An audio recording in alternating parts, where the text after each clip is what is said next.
Cette vidéo est consacrée à la méthode Save de notre manager.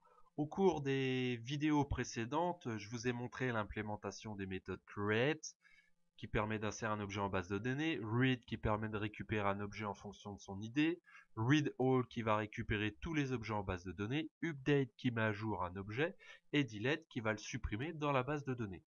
Je vous propose avec la méthode Save de réunir la méthode Create et Update en une seule méthode. Donc je vais créer la méthode Save.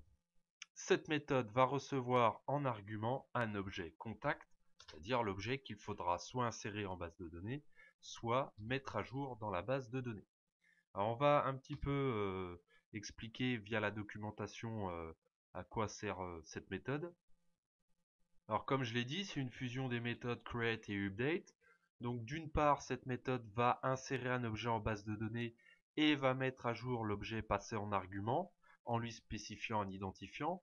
Pour cela, je dois passer le paramètre par référence. Donc je vais ajouter ici l'esperluette qui me permet d'indiquer que je veux un passage par référence. Si l'objet par contre n'est pas un nouvel objet, eh bien cette méthode va simplement charger de le mettre à jour. Alors on va pas recréer tout le code de la méthode puisque nous avons déjà notre méthode create qui existe et notre méthode update également. Donc on va pas répéter le code. Du coup, on va simplement faire appel à ces deux méthodes. Il suffit de comprendre la logique de ce que l'on veut faire. Donc il faut utiliser la méthode create lorsqu'il s'agit d'un nouvel objet et la méthode update lorsque l'objet n'est pas nouveau. Comment le savoir? Eh bien tout simplement parce qu'un nouvel objet n'a pas d'identifiant, alors qu'un objet qui est issu de la base de données a un identifiant. Et simplement pour la bonne raison que l'identifiant ne peut être attribué que par le SGBDR. Nous avons développé notre méthode create de cette façon. Donc je vous invite à regarder la vidéo create pour bien comprendre pourquoi il y a un identifiant qui n'est attribué que par la base de données. Alors pour cela, c'est très simple, on va juste tester s'il y a un identifiant ou pas pour l'objet contact passé en argument. Donc je vais utiliser la méthode isNull. Ici, je vais prendre à partir de mon objet contact et je vais récupérer son ID.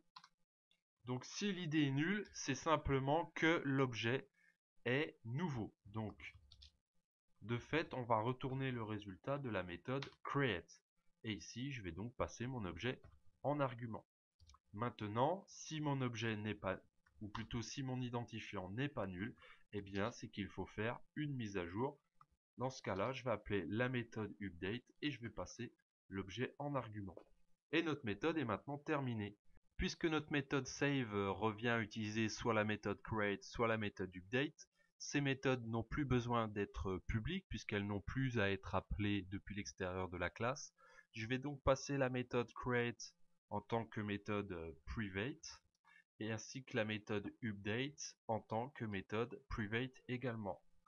Ainsi, l'utilisateur de notre classe Contact Manager sera contraint d'utiliser exclusivement la méthode save qui, elle, se charge de la logique interne. Dès lors que vous aurez un objet, vous n'aurez plus à vous soucier de savoir s'il faut appeler la méthode create ou update puisqu'il suffira d'appeler la méthode save et automatiquement l'objet sera soit inséré, soit mis à jour dans la base de données. Il nous reste encore une chose à voir dans la prochaine vidéo que je vous propose, c'est justement l'utilisation du manager que nous venons de créer au travers des 5 méthodes qu'il compose. Donc à tout de suite.